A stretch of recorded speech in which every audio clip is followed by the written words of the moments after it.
We are going to continue our study through Ephesians, and we are at Ephesians chapter 6. And last week, I swore we were going to get to 9 verses. No way it happened. I had some announcements at the beginning. But we are still in the first section, which is the proper relationships. Now, this is, in case you are unaware, this is how the entire chapter is broken down. Okay, so the first 9 verses, proper relationships. Okay, so relationships, and just we spoke already about fathers and sons, fathers and children, really, fathers and children, and parents. Obviously, mom was involved in that also. We will get into preparation for war at a later time, not tonight, not next Wednesday, because next Wednesday is our art night, and so we'll be doing something different. But and then parting words at the last few verses. But proper relationships, and again, we already looked at children and their parents, being obedient to the parents, and the father's responsibility. And so what we do now is we're moving into proper relationships in the workplace, actually. In the workplace. Now, this is a big deal because we as Americans, man, we just generally speaking, we don't like work. And if you just kind of like you have to work. And you all are at the age where you're starting to get jobs now, and I get text messages every once in a while from students saying, "Hey, can I put you down as a reference for this job application I'm putting in?" And if you've done that, you know that my response is I always ask a question first. Are you going to disappear? Like, are we not going to see you anymore at church? Oh, no way, man. No, I'm getting, Sundays off, Wednesdays off. I'm still going to be there. And sometimes that actually happens. Oftentimes, those individuals, man, they start making that cheddar. And then they're like, church or more hours? God will understand. And then they're going, man, and they're making that money. And then oftentimes they get caught up. We never see them again. But work is one of those areas where we're like, nah, we don't like that.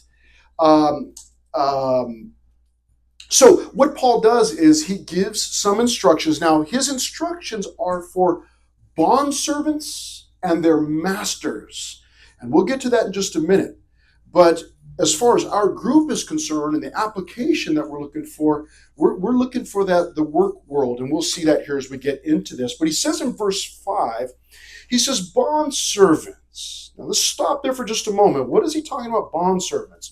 A bondservant is someone that chose to remain a servant or it's the S word, slave. It is someone that chose to remain a servant or a slave. Now, for us in this room, man, we're in America, that's like unheard of. Nobody would choose to be a slave. But that is because we have an American idea of slavery. We know that slavery is bad, and most certainly it is. It is not a good thing.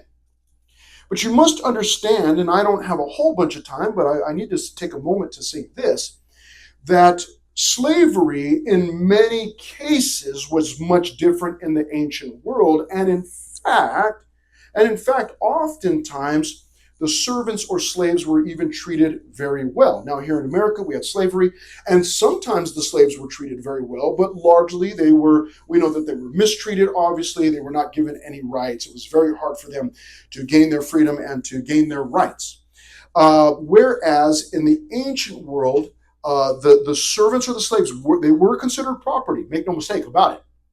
But oftentimes they were treated very well. Some Bible teachers believe that Luke, who wrote the Gospel of Luke, may have actually even been a slave who had been trained in medicine and had gotten his freedom and was able to travel with Paul and write the Gospel and the Book of Acts. Whether that's true or not, I do not know, but some people believe that. But many of the servants were very well taken care of.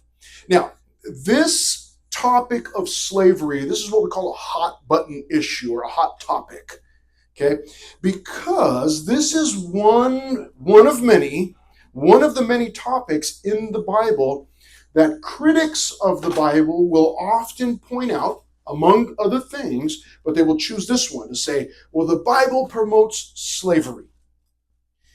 And that could be no further from the truth. That is, the Bible does not promote slavery.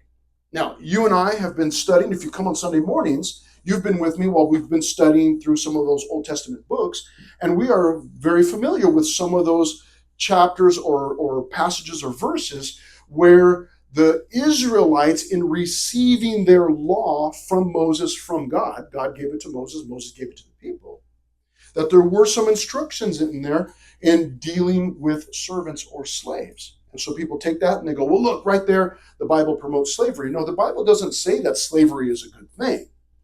In fact, what the Bible does is it says, if you have slaves, you had better be treating them well. As a child of God, you had better be treating them well. So it actually took the topic of slavery and those who were enslaved and actually begin to elevate them to their rightful place. And throughout the years, obviously, slavery has been abolished, or has it? Oh, we'll talk about that a little bit. But oftentimes those critics will say, "Oh, the Bible, and look what Paul said in Ephesians chapter 6. He all he does is he tells the servants this and he tells the masters that, but he doesn't tell them to stop." Well, it doesn't take much to do a little bit of studying to find out that actually by the time of Paul, in his writing to the Ephesians, it is believed that there were many reforms that had been made concerning slavery. And that oftentimes, or that during that time, actually, that there were so many slaves being freed that Caesar actually had to make a law and create a law in order to keep people from freeing so many slaves. Because so many people were coming to the thought and the idea and the opinion that slavery was not a good thing, and so they were starting to figure this out. And so Paul doesn't just flat out say, "Hey, there shouldn't be slavery, and you got to revolt and you got to fight." Instead, what he did and what the Bible does is it gives us guidelines for the scenario that we find ourselves in, the situation that we find ourselves in. And that's what Paul did here. He, instead of just saying slavery is a bad thing, what he's actually going to do is give some instructions that will that will it will end up destroying slavery from the inside out, and we'll see why that is. But before we continue in that, just again dealing with this topic of slavery, and it's again, this is a hot button issue for the day. Slavery is a big thing, and there are modern day groups and people who want I always pronounce this wrong, remuneration, where they want payment for slavery in our country. And so modern day people, they want to be paid because, hey, my ancestors were enslaved in this country, and so I want some monetary compensation.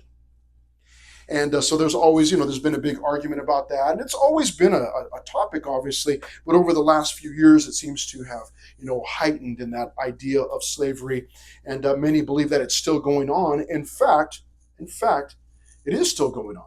And so for the critic who says, hey, well, the Bible, doesn't condemn slavery and, it just says this or it just says that. Well, here's my question to that individual. And you can make a mental note of this or take down some notes if you want, because you will. If you're talking about the Bible, somebody's going to bring up this topic about slavery. Here's a good direction to go. And there are different directions that you can go. But here's a good direction to go. The Bible is explaining how God, among many other things, obviously, but one of the things that the Bible does is that it explains how God deals with issues, scenarios, situations. It's not telling us or teaching us this is how people do it, this is how God does it, or this is how God did it, or this is how God deals with it. Okay? Now, the individual who is trying to condemn the Bible because this is how God dealt with it and he didn't just outright say this or whatever. Well, listen, this is how God deals with it. That has no bearing on whether the Bible is true, reliable, or accurate. That just means that you don't like the way he did something. A good thing to do at that point is to say, yeah, okay, so this is how God dealt with slavery, Ephesians chapter 6. But there are other things that he dealt with. In fact, in the Bible, he dealt with sin And you might ask the person, do you like how God dealt with sin? They probably will say, well, what do you mean? I don't know how he dealt with sin. Oh, well, let me tell you. He sent Jesus because everybody's a sinner. You see what I'm doing? Now I'm starting to transition into the gospel. Well, let me tell you about that, because here's how God dealt with sin. In fact, the Bible says that we're all sinners, and so, we're all condemned. But what God did was he sent his son. See there? Now I've got my transition. But here's another good question to ask somebody that might want to condemn the Bible because, of this topic of slavery, and, they don't, the Bible doesn't just come right out and say it. Well, here's a good question for them. Well, you don't like the way that God deals with slavery. So let me ask you a question. How are you dealing with slavery? What is it that you're doing to fix this problem? Now, chances are they're not doing anything about slavery. They're just looking for something that they can use to criticize the Bible. In fact, slavery still exists. And as recently as 2021, these are global estimates. They could be higher or lower. It is believed that there's an estimated 50 million people. That's men, women, and children living in slavery. 50 million. Of those, it is believed that about 27.5 million are in forced labor. They're being forced to work. And it is believed that another 22 million of those are in forced marriages. And as you can imagine, the overwhelming majority of them would be women and children. A lot of children being forced into marriages. You may not know this.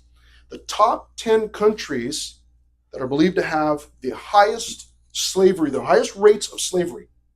North Korea, may not be a big surprise to you. Eritrea. Anybody know where Eritrea is? Strangely enough, it's in Africa. What? I thought they didn't have anything to do with slavery. Number 3, Mauritania. Anybody know where Mauritania is? Strangely enough, it's in Africa. What? Number 4, Saudi Arabia. 5, Turkey. 6, Tajikistan. 7, United Arab Emirates, where Cristiano Ronaldo plays. Russia, Afghanistan, and number 10, Kuwait. Wow, that's interesting. Got some African countries in there. The majority of these countries are places where the population is largely Muslim. Huh. What a strange thought. I wonder why that is. Slavery is still very much alive. It's happening. It happens every single day. You do not have to go very far in asking someone, hey, well, you don't like the way God does it. Well, what are you doing? Well, I can't go to North Korea or really? Well, can you go to California? Because in California, we have people that are trapped in sexual slavery here. They're prostitutes. And they oftentimes are trapped or enslaved by something called a pimp. Everybody's heard that before. Somebody that is controlling that woman and will not allow her to leave that position. They've trapped her. They take her money and they make her work the streets, performing sexual acts for paying customers. That's slavery. So the person that wants to, condemn the Bible and this doesn't say anything about slavery, it's a good question. Well, what is it that you've done for slavery lately? What have you done to combat that? Well, what do you want me to do? You're condemning God because you feel like he didn't do enough. However, you're not doing anything. So, sounds like a double standard to me. So it's still very much alive. Now, here's the thing. None of us here, hopefully, are enslaved. If you are, come talk to us. Give us the secret signal or whatever, and we will do our best to help you out. But none of us are involved in slavery. So as we come to this passage, verses 5 through 9, and he starts by saying bondservants, we go, I'm not a bondservant. Well, what we do is we look to this and we get some biblical principles for the workplace, because we have the bondservant or the servant, and then we have the master or the boss. Okay? Now, what does he say here? Verse 5. Okay, finally we get to the verses. Bondservants, be obedient.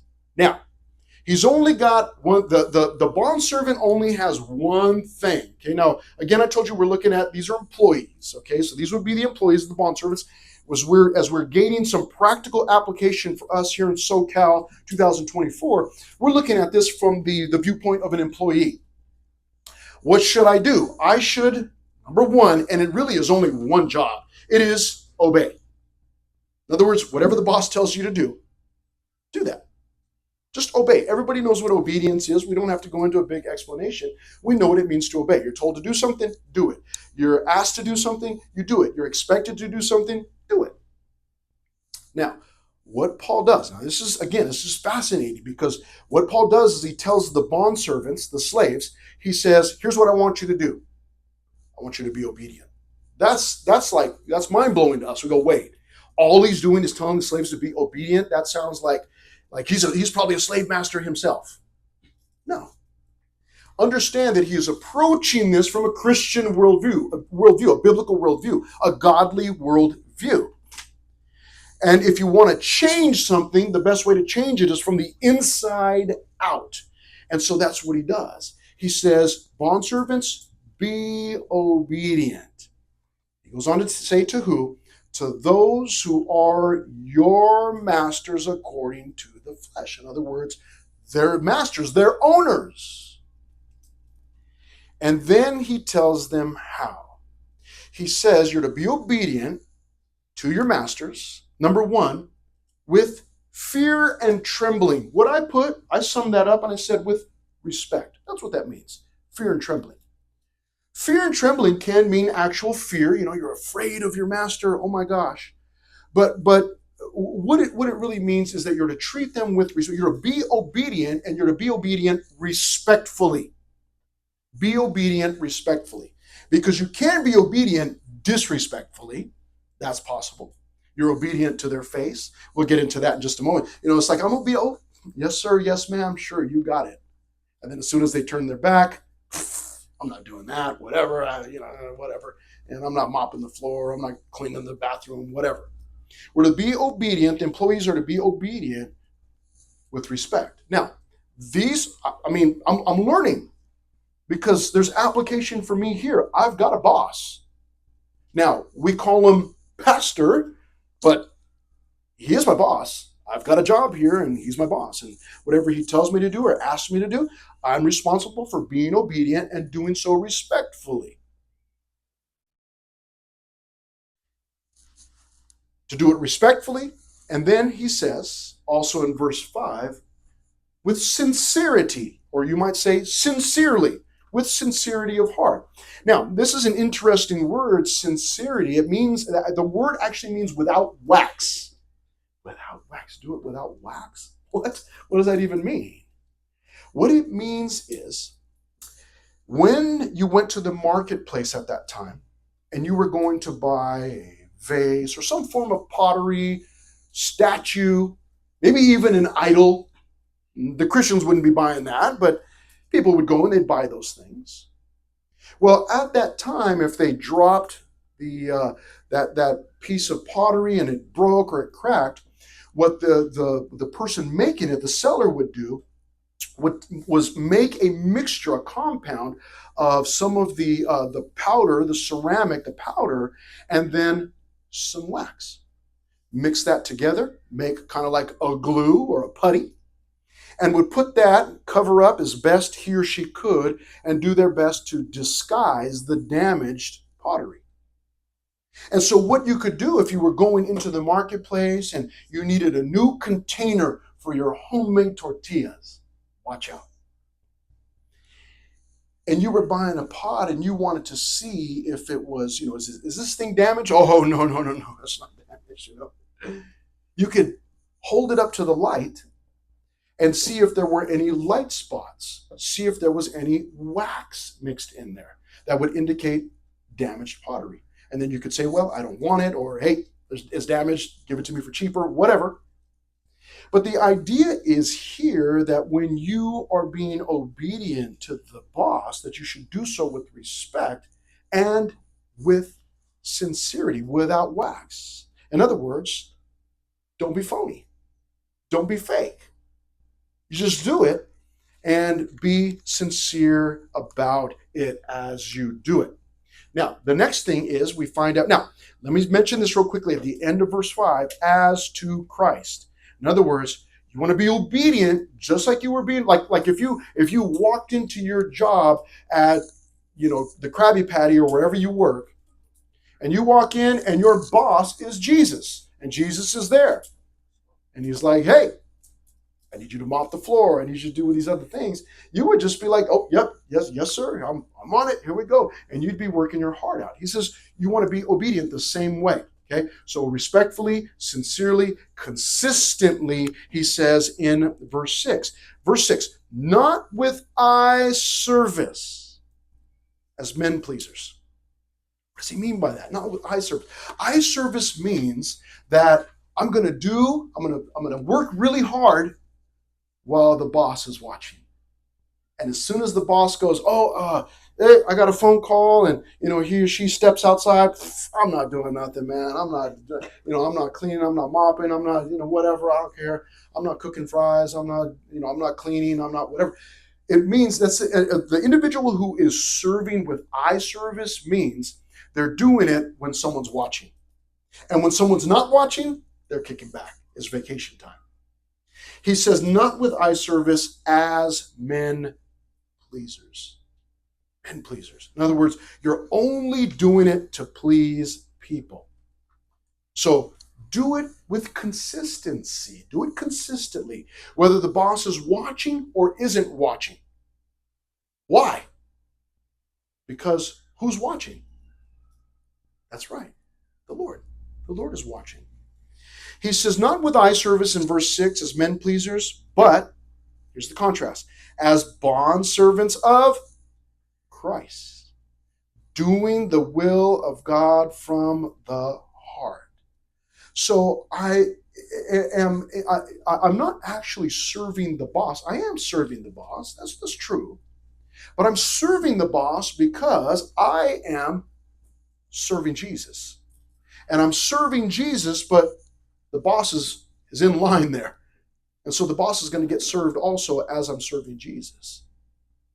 I'm going to do it as I'm serving Jesus, as if I was a bondservant of Christ, which, by the way, I am. And I'm doing the will of God from the heart. From the heart. Now, there's one more thing that he tells them in verses 7. He says in verse 7, with good will, doing service as to the Lord and not to men. Goodwill means kindness. So you and I as employees are to obey. That's it. You got one job, obey. But our obedience should look like this. It should be done respectfully, sincerely, consistently, and kindly, or with kindness. Now, I want you to keep in mind that Paul there were no pre-qualifiers here, like, hey, you know what, if your boss is a good guy or a good lady, then serve them like this. But if he or she is not, if they're just like a dirtbag, you just treat them bad. That's not even in the equation. This is my responsibility. It doesn't matter what my boss does. Now, he's going to talk to the bosses in just a minute, but it doesn't matter what my boss does. What matters is, am I serving the Lord like this? Am I being obedient? And in the process of being obedient to my boss, or rather to the Lord, am I being obedient to the boss also? Okay?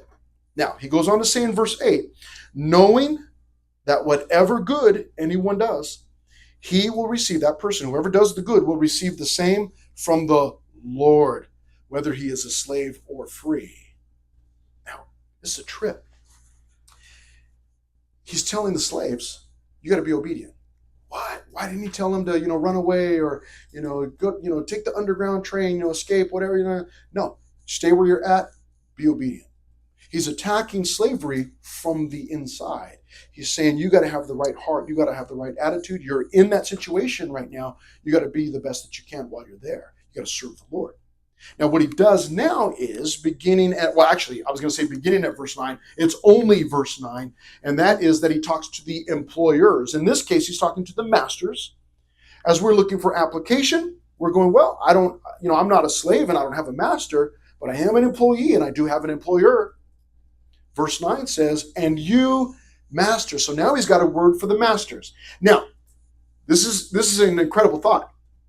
Paul is writing the letter to the Ephesian church, and he addresses slaves and masters. Why is that? Because in the church, on any given day during church service, you could find a slave and his or her master sitting with him or sitting with her. Slave and master sitting in the same church. That's what the gospel of Jesus did, is it leveled leveled the playing field. We like to say at the foot of the cross is level ground. In other words, because we're Christians, Paul said there's no longer slave, there's no longer, free, there's no longer male or female. What he said was, hey, everybody's equal. You see that? Now, in society, not everybody was equal. But in God's economy, everybody was equal. And so as Paul is writing to this, the thought is astounding. Wait a minute. He's in one church, he's addressing slaves and masters. Yeah, because they would go to church together. What a trip. Can you imagine, those of you that work, can you imagine going to church with your boss? No way, man. For most of you, you're like, my boss, he or she, whatever. They were in the same place. Now he says, and you masters. Real easy. One verse. Do the same things to them. What? What do you mean? He's telling the masters, he says, you need to treat them with respect. Treat your slaves with respect, with sincerity, consistently, with kindness. That's what he's telling them. You need to treat them well. Treat them as if you love them. You see what Paul just did there? He is addressing the issue from the inside out. That's the best way to make any real change, from the inside out. You can go and get yourself a pig off the farm, clean it up, put it in some nice clothes. It's still a pig. And as soon as it gets a chance, it's going to run right back out for the dirt, isn't it? For the mud. The best way to make any real change is from the inside to the outside. And that's what's happening here. That's what God's word is doing. Now he says, and you masters do the same things. And there's not a lot of notes here, but I did just put that up. The same thing. Giving up, threatening. Now this is the only thing that he adds in there, but it actually is the same thing that he already told the slaves. He says, giving up, threatening. In other words, non-threatening. In other words, what he's telling the masters is be kind to them. Don't threaten them. Be kind to them. Treat them kindly. And then he goes on to finish at least this subject. Why should they be kind? Why should they give up threatening? Knowing that your own master, capital M, in other words, knowing that God also is in heaven, and there is no partiality with him. No partiality with God. In other words, God doesn't go, oh, you're a slave owner? Oh, I am so sorry. Let me treat you with respect. You're a slave? Let me treat you disrespectfully. With God, everybody's treated the same. Everybody is loved. Everybody is treated lovingly. So he reminds the masters, you may be a master here on earth. You may have slaves, but you better remember that your master, you've got a master too, slave owner, and your master is in heaven, and he's going to be judging, and there's no partiality with him. He's not going to give you some special treatment because, of who you are. Nobody gets special treatment. Nobody gets special treatment. Doesn't matter if you're the president of the United States or captain of the club or some entertainer or whatever position you may hold on this earth does not give you. God does not go in to show any partiality. He doesn't look and give respect based on your social standing. Oh, I didn't know. I'm sorry. I didn't realize that you were T Swizzle. Here, let me give you some special treatment. He's not going to do that. Everybody's going to be treated and judged, accordingly, and he's a just God. So that's how the Word of God deals with slavery. Whatever situation you find yourself in, and for us, again, employer, employee, hey, do the best that you can there because you're not serving that person only, you're serving the Lord ultimately. And you do that, and that'll keep us on the right track. You do that, and I guarantee you will not have to ask for a raise. You'll get it. Because promotion doesn't come from anybody else, it comes from the Lord. And if He notices what you're doing, He'll take care of you. That's what He does. One of the things that He does. Father, thank you so much for tonight. And we are